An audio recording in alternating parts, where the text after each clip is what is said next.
जी हां दोस्तों, एक बड़ी खबर यह कि देवभूमि उत्तराखंड में एक बड़ा और चौंकाने वाला फैसला सामने आया है कि देवस्थल की पवित्रता बनाए रखने के लिए इस नाम पर अब गैर हिंदुओं की एंट्री पर रोक लगा दी गई है। साफ कहा गया है कि देवभूमि की आस्था, संस्कृति और परंपराओं से कोई भी समझौता स्वीकार नहीं होगा। लेकिन सवाल यह है, यह फैसला कहां और किन परिस्थितियों में लिया गया? क्या इसके पीछे की पूरी वजह पता है सबको? क्या इस फैसले से शुरू हो जाएगी एक और नई राजनीतिक और सामाजिक बहस? बताऊंगा आपको पूरी खबर। नमस्कार, पहला मैं पंकज रौतेला, आप देख रहे हैं उत्तराखंड न्यूज। दोस्तों, एक बड़ा फैसला, उस फैसले को लेकर सरकार का क्या कहना है, सरकार क्या कुछ करने जा रही है, वीडियो को अंत तक जरूर देखिएगा, आप समझ पाएंगे बहुत कुछ। हरिद्वार और ऋषिकेश के गंगा घाटों पर गैर हिंदू का प्रवेश प्रतिबंधित कर दिया गया। साधु संतों की एक बड़ी मांग, बीएचपी का मिला सहयोग, कह दिया हम जांच करेंगे सबकी। संतों समेत अलग अलग सामाजिक संगठनों की मांग पर राज्य सरकार मोहर लगाने वाली है। बल्कि मुख्यमंत्री पुष्कर सिंह धामी ने जल्द इसको अमल में लाने के संकेत दे दिए हैं। दरअसल दोस्तों, उत्तराखंड के हरिद्वार में 2027 अर्धकुंभ का आयोजन होना है, जिसको लेकर राज्य सरकार व्यवस्थाओं को लेकर एक्टिव नजर आ रही है, तैयारियां कर रही है। वहीं लंबे समय से साधु और सामाजिक संगठनों की एक मांग, गैर हिंदुओं के गंगा घाट में एंट्री पर बैन लगे। यह मांग एक बार फिर से तेज हुई है। वो कैसे, बता रहा हूं आपको। विश्व हिंदू परिषद, श्री गंगा सभा हरिद्वार, अखाड़े के संत समाज सरकार पर जल्द इसे लागू करने की मांग कर रहे हैं, दबाव डाल रहे हैं। इनका कहना यह कि हरिद्वार नगर पालिका की 110 वर्ष पुरानी नियमावली 1916 और 1953 में हर की पैड़ी सहित गंगा के पवित्र घाट पर गैर हिंदुओं के प्रवेश पर स्पष्ट प्रतिबंध का प्रावधान है। इसलिए गैर हिंदू का प्रवेश धार्मिक स्थलों और परंपरा के अनुसार वर्जित होना चाहिए। जो परंपराएं पहले थी वो फिर से लागू होनी चाहिए। दोस्तों, यहां बता दूं कि श्री गंगा सभा हरिद्वार समय समय पर इसको लेकर मांग उठाती रही है। उन्होंने साफ किया है कि यह कोई नया निर्णय, नया फैसला, नई मांग नहीं है, बल्कि ऐतिहासिक धार्मिक परंपरा और सांस्कृतिक मर्यादाओं की रक्षा के लिए पहले से लागू एक नियम है, जिस नियम को सब भूल गए थे, सबने दरकिनार कर दिया था। उस नियम को एक बार फिर से लागू किया जाना चाहिए।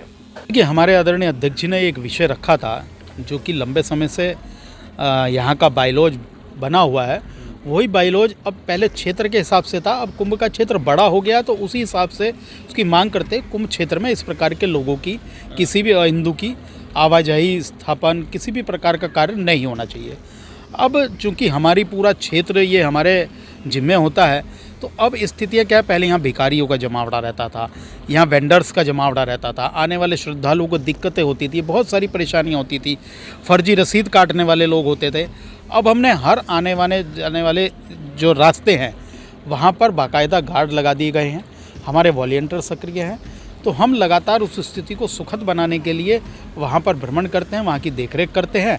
और अब स्थितियाँ ऐसी हो गई कि आपको एक भी कोई व्यक्ति इस प्रकार हर की पौड़ी के आसपास जो क्षेत्र, जो प्रबंधन का क्षेत्र है हमारा, मालवीय द्वीप का क्षेत्र है, घंटाघर वाला क्षेत्र है, वहाँ कोई भी वेंडर्स नहीं मिलेगा, कोई भी भीख मांगने वाला नहीं मिलेगा, कोई भी रसीद काटने वाला नहीं, ऐसे फर्जी रसीद काटने वाले जो आते हैं, जो स्थापित हैं, वो जिन लोगों को सरकार द्वारा कहा गया है वही लोग वहाँ बैठकर रसीद काटते हैं। इसके अलावा कोई भी इस प्रकार के लोगों की आवाजाही वहाँ नहीं है और बंद हो चुकी है। तो कुछ लोगों से जैसे आपने बात की, तो क्या ये जो फड़ लगाने वाले लोग हैं वो जागरूक हैं इस चीज़ के लिए? देखिए, हमने ये बात कही है, कोई भी व्यक्ति हो वो वहाँ पर अपना आधार कार्ड लेकर रखे, और जिससे कि कल को सरकार, पुलिस, कोई भी इस प्रकार का सत्यापन करता है, कोई भी इस प्रकार का अभियान चलाता है, तो उनको उसमें दिक्कत ना आए। और क्या होता है कि उन्हीं की आड़ में कुछ विधर्मी लोग, कुछ इस प्रकार के अलग जो हमारे धर्म विरोधी लोग हैं, गैर धर्मी लोग हैं, वो आकर उसका लाभ उठाकर हमारे श्रद्धालुओं की आस्था को खंडित करते हैं। यही चिंता हमारी है, हमारे श्रद्धालुओं की यात्रा सुखद हो, सुरक्षित हो। सुरक्षित कुंभ की जो कल्पना है वो हम कर रहे हैं, उसको सरकार स्वीकार भी रही है। दोस्तों, इधर प्रदेश के मुख्यमंत्री पुष्कर सिंह धामी गंगा घाटों पर गैर हिंदुओं के प्रवेश को लेकर कहते हैं कि सभी स्टेक होल्डर से बातचीत हो रही है, पहले के नियमों और प्रावधानों का अध्ययन भी हो रहा है। जैसा सबका मत बनेगा उसके आधार पर आगे बड़ा फैसला हो जाएगा। मैंने पहले ही कहा है कि हम सभी स्टेक होल्डर से बात कर रहे हैं और सभी जो पहले के प्रावधान बने हुए हैं उन प्रावधानों का भी अध्ययन कर रहे हैं। उसके आधार पर जैसा सब लोगों का मत बनेगा उसके आधार पर आगे बढ़ेंगे। अंकिता की माता पिता से आपने मुलाकात? दोस्तों यहां मैं आपको यह भी बता दूं, थोड़ा गौर कीजिएगा, हरिद्वार निकाय एक्ट क्या है।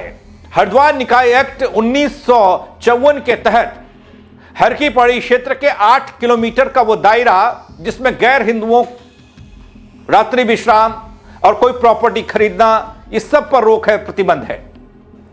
इधर दोस्तों हर की पौड़ी पर गैर हिंदुओं की चेकिंग भी शुरू हो गई। आधार कार्ड से पहचान हो रही है। कुंभ 2027 से पहले बड़ी सख्ती देखी जा रही है। हरिद्वार की हर की पैड़ी पर गैर हिंदुओं की पहचान को लेकर तीर्थ पुरोहितों ने अभियान चला रखा है। घाटों के आसपास दुकानों ठेलियों पर कारोबार करने वालों के आधार कार्ड तक चेक हो रहे हैं ताकि यह सुनिश्चित किया जा सके कि कोई गैर हिंदू पवित्र क्षेत्र में व्यापार न कर रहा हो। संगठन की ओर से मांग नहीं है, ये समस्त सनातनियों की, हमारे हरिद्वार क्षेत्र में निवास करने वाले समस्त सनातनियों की डिमांड है और मैं उन्हीं की मांग को लेकर के यहाँ आया हूँ कि इस पूरे कुंभ क्षेत्र को अहिंदू प्रवेश निषेध घोषित करा जाए, यह हिंदू क्षेत्र घोषित करा जाए, जिसके आधार पर हमारे होने वाले करोड़ों श्रद्धालुओं के आने की व्यवस्थाएं, हमारे यहाँ पर धार्मिक आयोजन उत्सव, हमारे तीर्थ की मान मर्यादा बनी रहे। अंग्रेजों के समय में कुछ वर्ष पहले, मतलब मेरे को लगता है कि लगभग 100 वर्ष पहले म्युनिसिपल बायलॉज का गठन हुआ और उस म्युनिसिपल बायलॉज के गठन के अंदर उस क्षेत्र को अहिंदुओं का प्रवेश निषेध करा, अहिंदुओं का निवास निषेध करा। तो निश्चित रूप से यह उस समय की भी आवश्यकता थी और यह आज की भी आवश्यकता है। और आज की आवश्यकता ये इसलिए बढ़ जाती है क्योंकि आज वातावरण और ज़्यादा दूषित हो चुका है, और ज़्यादा खराब हो चुका है। तो निश्चित रूप से हमारे कम से कम इस धार्मिक क्षेत्र को हिंदू क्षेत्र घोषित करा जाए और यहाँ पे जितने हमारे घाट हैं, जितने इन घाटों के ऊपर जो भी हमारा धार्मिक अनुष्ठान होते हैं, उन सभी घाटों पे हमारे अहिंदुओं का प्रवेश घोषित, क्षेत्र में प्रवेश निषेध होना चाहिए। अब देखना तो यह है दोस्तों कि क्या सरकार कुंभ 2027 में धार्मिक परंपराओं और संतों की मांग पर गैर हिंदू का प्रवेश गंगा घाटों पर रोकती है, एंट्री बैन करती है, या फिर कुछ और होता है। क्योंकि मांग लगातार उठ रही है और ज्वलंत तरीके से उठ रही है। कुल मिलाकर देवभूमि की पवित्रता और सांस्कृतिक पहचान को लेकर मांग उठ रही है और साधु संतों का यह फैसला, बीएचपी का यह समर्थन साधु संतों को मिलता दिख रहा है। अब सिर्फ एक आदेश नहीं बल्कि एक बड़ी बहस का मुद्दा भी यह बन गया है कि आदेश तो सरकार ने करना है, क्या होगा क्या नहीं, लेकिन बहस इस पर शुरू हो चुकी है। समर्थक इसे आस्था और परंपरा की रक्षा बता रहे हैं तो विरोधी इसे सामाजिक सौहार्द के लिए चेतावनी बता रहे हैं। लेकिन इतना तय है कि देवभूमि को लेकर सरकार और प्रशासन किसी भी तरह का समझौता करने के मूड में नहीं है। यह मुख्यमंत्री की बातों से साफ लगा। अब आगे क्या होता है, उसका जमीनी असर कितना होगा, यह तो वक्त बताएगा। देखना होगा कि इस फैसले का क्या असर होता है, क्या असर लाता है, क्योंकि सामाजिक सौहार्द का हवाला देने वाले लोग इस बात से खुश नहीं है। लेकिन दूसरी ओर साधु संत और उनके साथ वीएचपी का सहयोग समर्थन वो ये बता रहा है कि नहीं, अर्थ कुंभ में गैर हिंदुओं का प्रवेश वर्जित किया जाए। क्या लेगी सरकार फैसला, इस पर बताऊंगा आपको वो खबर भी। लेकिन फिलहाल इस खबर पर आप क्या कहेंगे, अपनी राय कमेंट के जरिए जरूर बताइएगा। द घड़ियों में साथ जुड़ने के लिए बहुत शुक्रिया। जय उत्तराखंड।